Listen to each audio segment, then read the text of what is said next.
mesure qui a été donc décidée hier soir au Conseil des ministres, c'est décréter l'état d'urgence. Ces mesures sont au nombre de 3. La première, c'est une mesure d'interdiction de circuler pour des personnes et des véhicules sur certains secteurs et à certaines heures. C'est ce qu'on appelle des mesures couvre-feu. Il s'agit donc de mesures restrictives à la liberté d'aller et de venir. Et au moment où je vous parle, nous considérons que les conditions ne sont pas remplies en Ille-et-Vilaine pour prendre ce type de mesures sur une partie du territoire départemental.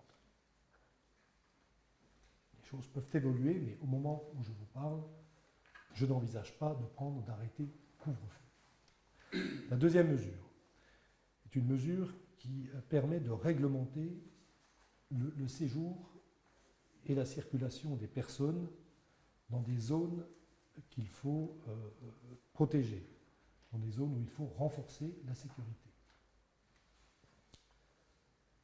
Là aussi, et j'y reviendrai tout à l'heure, vous verrez que dans le cadre du dispositif Vigipirate, qui est déjà actuellement en cours et qui va monter en puissance, je vous dirai comment tout à l'heure, dans ce cadre-là, je considère qu'en Ille-et-Vilaine, il n'est pas nécessaire d'utiliser cette deuxième mesure pour l'instant, de l'état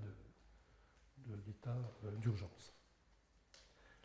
La troisième mesure est une mesure qui permet d'interdire le séjour sur tout ou partie du territoire départemental d'une personne dont l'action entrave le fonctionnement des pouvoirs publics.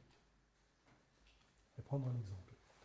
Dans le cadre d'un conflit social, une des parties prenantes envisage d'organiser une manifestation dans la rue publique, sur la voie publique, et elle doit donc demander l'autorisation de manifester au préfet.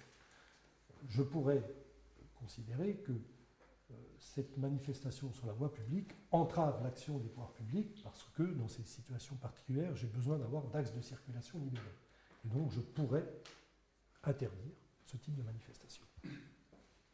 Ce que je constate, c'est que depuis hier soir, plusieurs manifestations sociales qui étaient programmées sur la voie publique ont été annulées par ceux qui appelaient à manifester.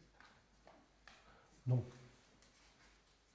je pense que là aussi, je n'aurai pas à utiliser cette mesure, en tout cas pas dans l'immédiat.